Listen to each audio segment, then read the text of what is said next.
can't help but wonder about my fate, my destiny. What if there's no wrong numbers? Maybe it's always the right number. Hello? Mom? Jeff? Hi. You know you're supposed to say hello when you pick up the phone. Get off that couch or you're gonna find someplace else to live. Just kind of in the middle of something right now, Mom. Jeff, what do you do in the basement? You're not cleaning it. You really want to know?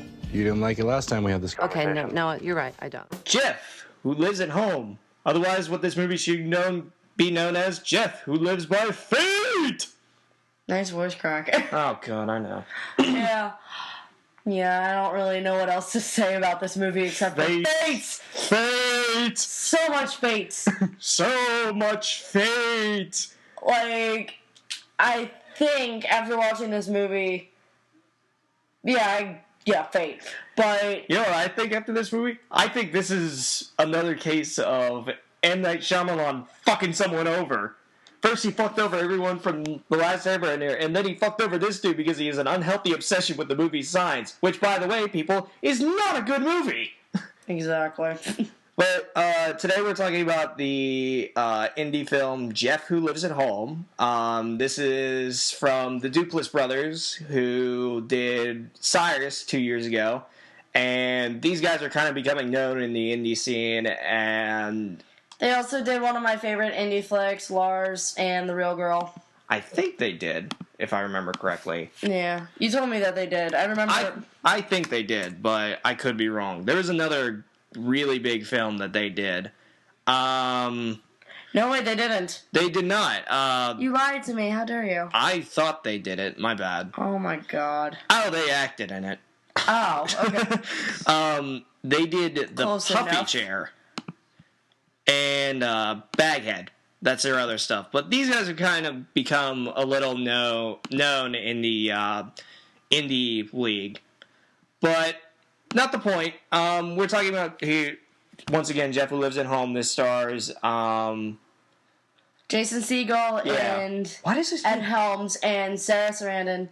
I mean, no, not Sarah Sarandon, Susan Sarandon. I apologize. I don't know why, but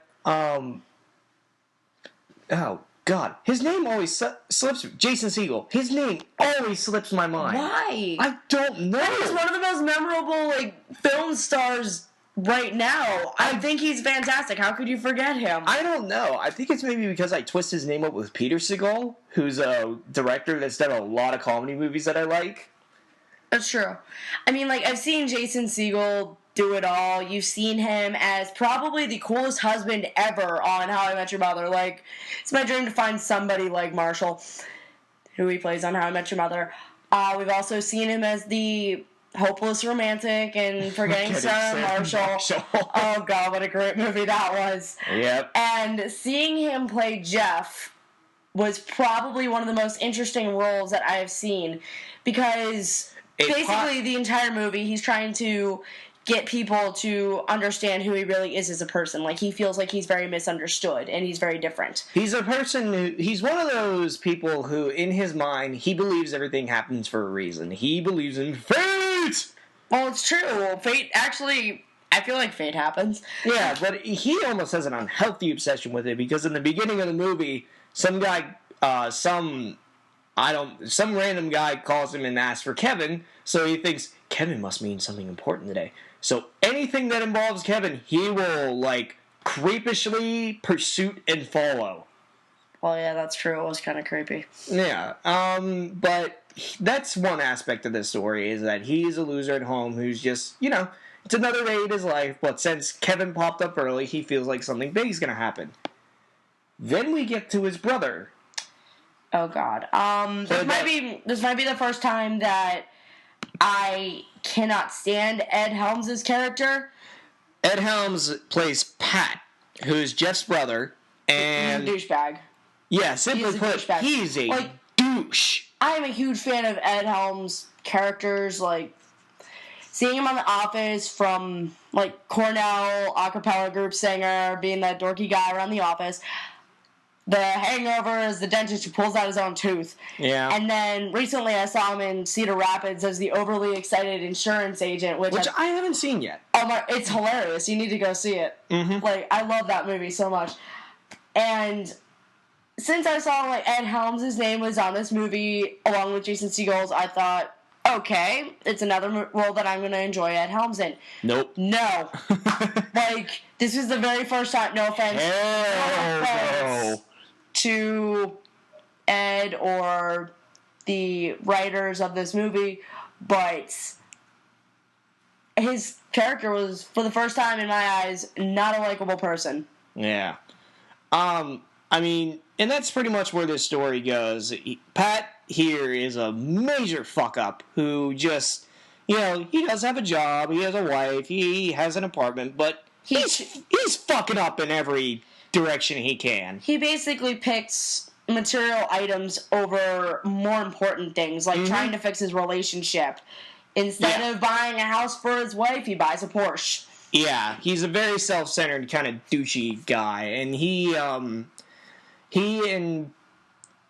Jeff go on a little day adventure when they start to believe that Pat's wife is having an affair. Mm-hmm. Going for a joyride in the Porsche. Let's ride the Porsche up a tree. Let's crash a $500,000 Porsche into a fucking tree without having any money. Yeah, that's a good idea. Oh, yeah, definitely. But, yeah, while they're trying to figure things out with the people's tree that they ran into, they notice that across the street there happens to be a gas station. Uh-huh. And Pat's wife happens to be filling up the tank, and the guy happens to be getting into Pat's wife's car. Yeah. But in her defense, I would probably be in the same situation because, like, she's confused. She doesn't know what to do. She doesn't really know how to fix the relationship. And, like, she feels like she's tried everything, and she just feels like... Captain Fuck-Up is not helping. Yeah, exactly. Like, I mean, whenever you've tried everything. Yeah. I mean... This is one of those occasions where an independent film hits all the notes that I don't really like about an independent film, where I don't know, I just got this weird sense watching the whole time that it really thought it was better than it was. Mm-hmm. Like, personally, like, after hearing a majority of critics raving about how great this film is, excuse me, like, I got really excited to see it, and I just felt like it was overhyped. It wasn't really much of that for me. It's this movie kind of breaks the cardinal rule that I have with movies, and that I think one of my cardinal rules with movies is that when you have an unlikable character, go all out and make us not like him. Don't ask us to like him. Just either go for it or don't. That's one of my biggest pet peeves with movies, and I've gotten into... There's been multiple movies that have come out in the last couple of years that I haven't liked that everyone loved, that this has been the case. Mm-hmm. Yeah, Bridesmaids for You. I really wish... Shut up. That's one of my favorite movies. How could you not like it? That's not for here. But... Jerk. I mean, and that movie breaks this cardinal rule for me, because the movie repeatedly, like, towards the end asks you, but you should like Pat. He's just misunderstood. And you're sitting there like, no! I just wanted to believe that the whole time, that Pat was misunderstood, but, like, he just kept asking to screw up his marriage. I mean, you don't do that. Yeah. Like, it was just frustrating. But... Yeah. The one person that we didn't touch up on yet has to be Susan Sarandon. And she's pretty much in the midst of everything that's going on with her sons throughout the day, because they're going on this adventure involving fate and everything. But she's just like, my kids are fucking dumb. Yeah, her kids are just slightly not exactly the brightest bulbs. But she's going through something of her own. She's been without a husband for some time, and she's trying to deal with her sons. One of them still lives in her basement. The other one is screwing up his marriage royally, and she just feels very alone. And throughout the day of work, there is a secret admirer that is messaging her, and she starts to think that maybe having a relationship in her life wouldn't be so bad. And it would be nice to have somebody there to help her out. I'm glad you brought that up, because that whole subplot I thought was kind of pointless. Mm-hmm. To be honest, it really doesn't make sense until the very end. And there really wasn't much done with it. I mean, when the payoff happens, you're just kind of like, oh, all right. Mm-hmm. Let's get back to the other two. All right, let's move on. Oh, you're making this go longer than it has to. Okay, this is getting uncomfortable. Let's move on. Yeah, I got right. I wouldn't say uncomfortable. I mean, it's different than what you would expect. Yeah, and like I would say it's uncomfortable just because they play it out longer than it needs to. Yeah, very true. And it goes to a point of like where they decide on something like, yeah, let's do it, and you're sitting there like, what the fuck? No. Yeah. But, nope. But I will have to admit,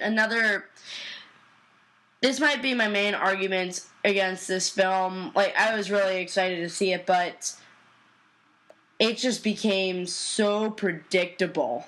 Yeah. There were so many things that were just so downright predictable in this movie. Like, it was a lot more predictable than I thought it would be. Yeah. The one last complaint that I have to bring up is that, okay, this is another thing that kind of bothers me about indie films, is that sometimes this works and sometimes it doesn't. What a lot of independent filmmakers like to do is they like to experiment with camera angles and zoom in and zoom out and just ways of forming mise-en-scene.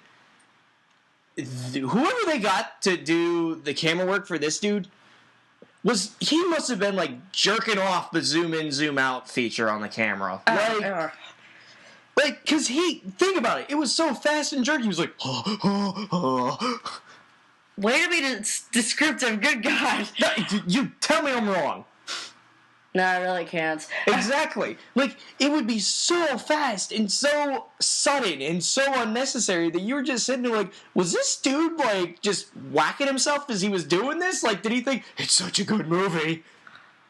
Oh my God. Yeah, like, it was just the camera angles, the camera zooms, the way the camera was fidgeting. Like, it just seemed like it was all done on a handheld camera, which I wouldn't be surprised at. Yeah, it's like this dude got out of a big budget action film and had to go right to set, and he was like, "Wait, we gotta do this," and the directors just kind of were like fucking around and weren't paying attention. Yeah, but like it just kind of reminded me of Cloverfield and how they were all running around with the handheld camera and everything.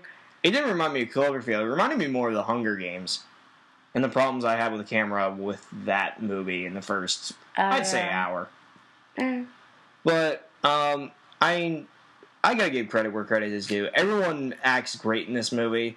You know, Jason Segel and Ed Helms, they really go against character for them, and they both do a terrific job with it. I mean, we were sitting here complaining about how much Ed Helms is a dick, but we have to give the guy credit. That's against the type of character he plays. So the fact that we hated him so much kind of does prove that he was acting pretty good. Yeah, that's very true, because we're always used to seeing him as the dorky, happy-go-lucky guy, but then we see him as the douchey loser, but he portrayed it so well. Mm-hmm. And Jeff portrays the kind of loser that he does, how can I explain this?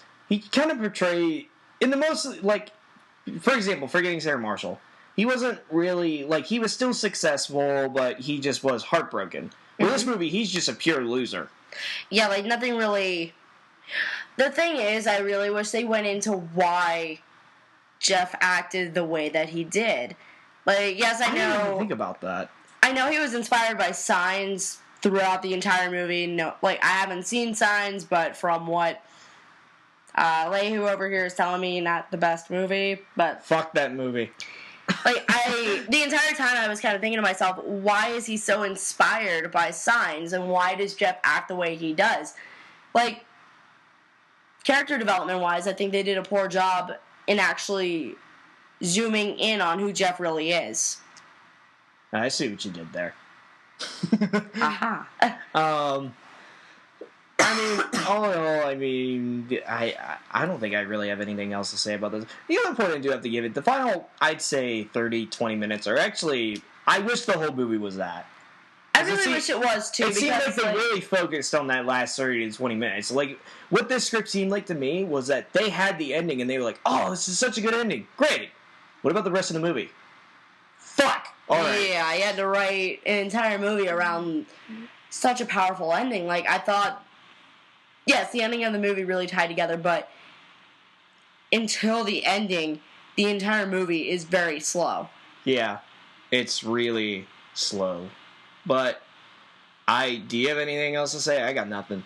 I've got nothing either. But rating-wise, I would probably give this a pretty low rental. Ooh. I'm not sure. I didn't really like it that much.